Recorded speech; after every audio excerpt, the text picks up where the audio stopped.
નમસ્કાર વિદ્યાર્થી મિત્રો, આજે આપણે આ વિડીયોમાં 4 જાન્યુઆરીના રોજ લેવાના એકમ કસોટી અંતર્ગત ધોરણ 5માં જે ગણિતનું પેપર છે એ પેપરની અભ્યાસ માટેની મોસ્ટ આઈએમપી પ્રશ્ન બેંકનું સંપૂર્ણ સોલ્યુશન કરવાનું છે। વિદ્યાર્થી મિત્રો, જો તમે અમારી ચેનલ ઉપર નવા હોય તો ચેનલને સબસ્ક્રાઇબ કરી લેજો, જેથી કરીને નવા વિડીયો તમને ઝડપથી મળી શકે। પ્રશ્ન નંબર 1માં આપેલું છે, નકશાના આધારે આપેલા પ્રશ્નોના જવાબ આપો। જેમાં તમને કોઈ પણ એક વિભાગના 5 પ્રશ્નો તમારા શિક્ષક દ્વારા લખાવવામાં આવશે। જેમાં નકશો આપેલો હશે એ નકશાના આધારે તમારે પ્રશ્નના જવાબ લખવાના છે। તો અહીં સરસ મજાનો રસ્તાનો નકશો આપેલો છે, જેમાં રાયપુર દરવાજા, માછલીઘર, પ્રાણી સંગ્રહાલય, બાલવાટિકા, બગીચો, ઓપન એર થિયેટર અને કિડ્સ ઝોન આવેલો છે। તો એના આધારે આપણે જવાબ લખી શકાય કે જો તમે રાયપુર દરવાજાથી કિડ્સ ઝોન આવતા હોય તો માછલીઘર તમારી કઈ બાજુએ આવશે? તો જમણી બાજુ આવશે। કિડ્સ ઝોન અને બાલવાટિકા વચ્ચે કયો ખૂણો બને છે? 90 અંશનો ખૂણો બને છે, તો જવાબ આવશે કાટકોણ। નીચેનામાંથી કયો ખૂણો સૌથી મોટો ખૂણો બને? તો જવાબ આવશે પ્રાણી સંગ્રહાલય રોડ અને કિડ્સ ઝોન રોડ। એના પછીનો પ્રશ્ન આપેલો છે કે બગીચાથી કિડ્સ ઝોન જતા રસ્તામાં કયા 2 સ્થળો આવશે? તો એક તો માછલીઘર આવશે અને એક ઓપન એર થિયેટર આવશે। માછલીઘરની નજીકમાં કયા 2 સ્થળો આવેલા છે? તો બગીચો અને ઓપન થિયેટર। એના પછી આપેલું છે પ્રશ્ન નંબર 2, એમાં સરસ મજાનો નકશો આપેલો છે, જેમાં ઉત્તર દિશા પર જોઈએ તો તળાવની ઉપર મોલ અને વ્યાયામશાળા, જમણી બાજુ સિટી બસ ડેપો અને ભોજનાલય, ઉપર દુકાન, મંદિર, કોફીની દુકાન અને બગીચો। તો આ રીતે અલગ અલગ જગ્યાઓ આપેલી છે। તો પહેલો પ્રશ્ન છે કે તળાવથી મંદિર કઈ દિશામાં આવેલું છે? તો મંદિર ઉત્તર દિશામાં આવેલું છે। જો તમે કોફીની દુકાનથી સિટી બસ ડેપો જતા હોય તો તમારી ડાબી બાજુએ કયા 2 સ્થળો આવે? તો મંદિર અને દુકાન આવે। જો તમારે ભોજનાલયથી બગીચામાં જવું હોય તો કઈ દિશામાં જવું પડે? તો આ બાજુ પશ્ચિમ દિશામાં જવું પડે। જો તમારે મંદિર જવું હોય તો મોલથી કઈ દિશામાં જવું પડે?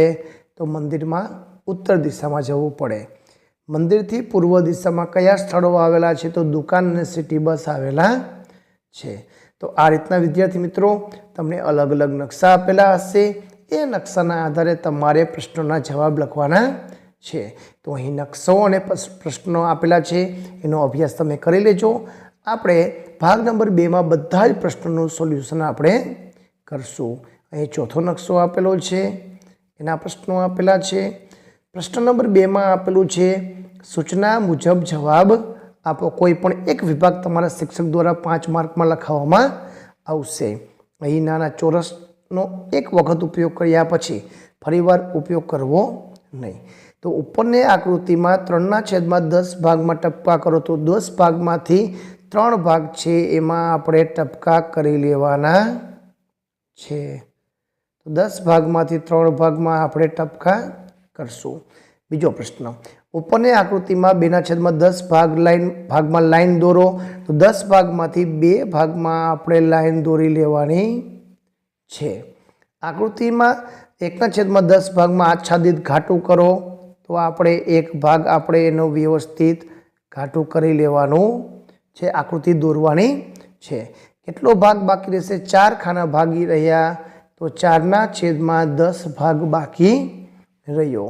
બાકી રહેલ ભાગને દશાંશ અપૂર્ણાંકમાં દર્શાવો, તો છેદમાં 10 છે, તો એક ડાબી બાજુ પોઈન્ટ ખસશે તો 0.4 લખાશે, તો 0.4 ભાગ। આ રીતે આપણે લખવાનો છે। બીજી આકૃતિ આપેલી છે, જેમાં આપણને 15 ખાના આપેલા છે। તો ઉપરની આકૃતિમાં 1/5 ભાગ, 1/5 અને કુલ 15 છે, તો 5 તરીને 15, તો 3 ભાગમાં આપણે લાઈન દોરવાની છે। તો 3 ખાનામાં આપણે લાઈન દોરી લઈએ। ઉપરની આકૃતિમાં 1/3 ભાગમાં આચ્છાદિત ઘાટું, 1/3 એટલે કુલ 15 ખાના છે, તો 3 × 5 = 15, તો 5 ખાનામાં આપણે આચ્છાદિત ભાગ કરી લેવાનો છે। 5 ખાના છે એમાં આપણે ભાગ રંગકામ કરી લેશું। ઉપરની આકૃતિમાં કેટલો ભાગ બાકી રહ્યો? તો કુલ 3 ને 3 6 7 ખાના બાકી રહે છે, તો 7/15. તો આ રીતે આપણે લખશું. ઉપરની આકૃતિમાં કુલ કેટલો ભાગ રોકાયો? તો અહીં રોકાયેલો 3 ને 3 6 7 8 ખાના છે, તો 8/15 ભાગ રોકાયો. તો લાઈન કરેલો ભાગને દશાંશ અપૂર્ણાંકમાં દર્શાવો. તો લાઈન કરેલ ભાગ તો 3 છે, તો 3/15. તો અહીં 0.2 જવાબ આવશે. તો આ રીતના બધા પ્રશ્નો આપેલા છે. પ્રશ્ન નંબર 3માં ખાના આધારિત પ્રશ્નો છે, એના પછી ત્રિકોણ આપેલો છે અને એના પછી આપણને વળી ચોરસ બોક્સ આપેલા છે. બાકીના પ્રશ્નોનું સોલ્યુશન ભાગ નંબર 2માં કરશું. 3 નંબર પ્રશ્નમાં આપણને જોડકા આપેલા છે, જેમાં આપણે મીટરને સેમી, સેમીને મીટરમાં રૂપાંતર કરવાનું હોય. તો 2 મીટર 55 સેન્ટીમીટર તો 2.55 મીટર, 85 સેન્ટીમીટર તો 0.85 મીટર, 300 સેન્ટીમીટર એટલે કે 3 મીટર થશે. 3 મીટર 25 સેમી તો 3.25, 5 સેન્ટીમીટર છે તો 3.05 અને 1 મીટરના 100 સેમી થશે. તો આ રીતે આપણે જોડકું જોડવાનું છે.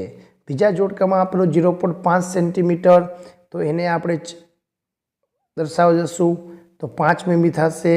અહીં 4 સેન્ટીમીટર અને 5 મીમી, તો જવાબ આવશે સી. અહીં 40 મીમી છે, તો જવાબ આવશે 4 સેન્ટીમીટર, કેમ કે 10 સેમી બરાબર 10 મીમી બરાબર 1 સેન્ટીમીટર થાય. 2.9 સેન્ટીમીટર, તો અહીં જવાબ આવશે 29 મીમી અને 9 મીમી છે તો 0.9 સેન્ટીમીટર. તો આ રીતે જોડકા જોડવાના છે. બાકીના જોડકા કિલોગ્રામ, ગ્રામ, ગ્રામને કિલોગ્રામ, એના પછી રૂપિયાને પૈસા, પૈસાને રૂપિયામાં, મિલીલીટરના લીટરમાં, લીટરને મિલીલીટરમાં ફેરવવાનું છે. તો આ જોડકાનો અભ્યાસ કરી લેજો. આગળ જોઈએ. પ્રશ્ન નંબર 4માં આપેલું છે કે કોષ્ટક પરથી પ્રશ્નના જવાબ આપો. અહીં અનુપમ વિદ્યા મંદિરમાં રમતોત્સવ રાખવામાં આવ્યો હતો. લાંબી કૂદમાં પ્રથમ આવેલા 5 વિદ્યાર્થીઓની યાદી આપેલી છે. તન્મય, સિયા, રાજવી, વિહાંગ અને રાહુલ. અને એનો કૂદકો માપ આપેલું છે. એના આધારે આપણે પ્રશ્નના જવાબ લખવાના છે. કે લાંબી કૂદમાં કોણ જીત્યું? તો કે તન્મય. દ્વિતીય અને તૃતીય સ્થાને આવેલા વિદ્યાર્થીના નામ તો સિયા અને રાહુલ. 5મા ક્રમે આવનાર વિદ્યાર્થી કોણ? તો કે રાજવી. 4થા ક્રમે આવનાર વિદ્યાર્થી કોણ? તો કે વિહાંગ. રાજવીએ 3.50 મીટર કૂદકો લગાવ્યો, એટલે કે પોઈન્ટ પહેલાં છે એ મીટર છે, તો 3 મીટર અને 50 સેમી. આ રીતે આપણે લખવાનું છે. બીજામાં આપણને દેશ, એનું નાણું અને ભારત રૂપિયામાં શું છે એનું નાણું આપેલું છે. તો યુએસનો ડોલર, તો ભારત રૂપિયામાં 82.50 રૂપિયા થાય. જર્મનીનો યુરો, 1 યુરોનો ભાવ 87.86 પૈસા. ઇંગ્લેન્ડમાં પાઉન્ડ આવે તો 102 રૂપિયા. ચીનમાં યુવાન આવે એના 11.89 રૂપિયા. દક્ષિણ આફ્રિકામાં રેન્ડ આવે જેના 4.81 રૂપિયા થાય. તો એના આધારે આપણે પ્રશ્નના જવાબ લખવાના છે. કયા દેશનું ચલણી નાણું ભારતીય રૂપિયામાં સૌથી વધારે છે? તો જર્મની. સંજયના કાકા જર્મનીમાં રહે છે, તે સંજનાને 10 યુરો મોકલે છે. તો 1 યુરોના 87.86, તો 10 યુરોના 878.6 રૂપિયા થાય. આસ્થા પાસે 5 પાઉન્ડ છે, તો ભારતીય ચલણમાં કિંમત 1 પાઉન્ડના 102, તો 5 પાઉન્ડના 510 રૂપિયા.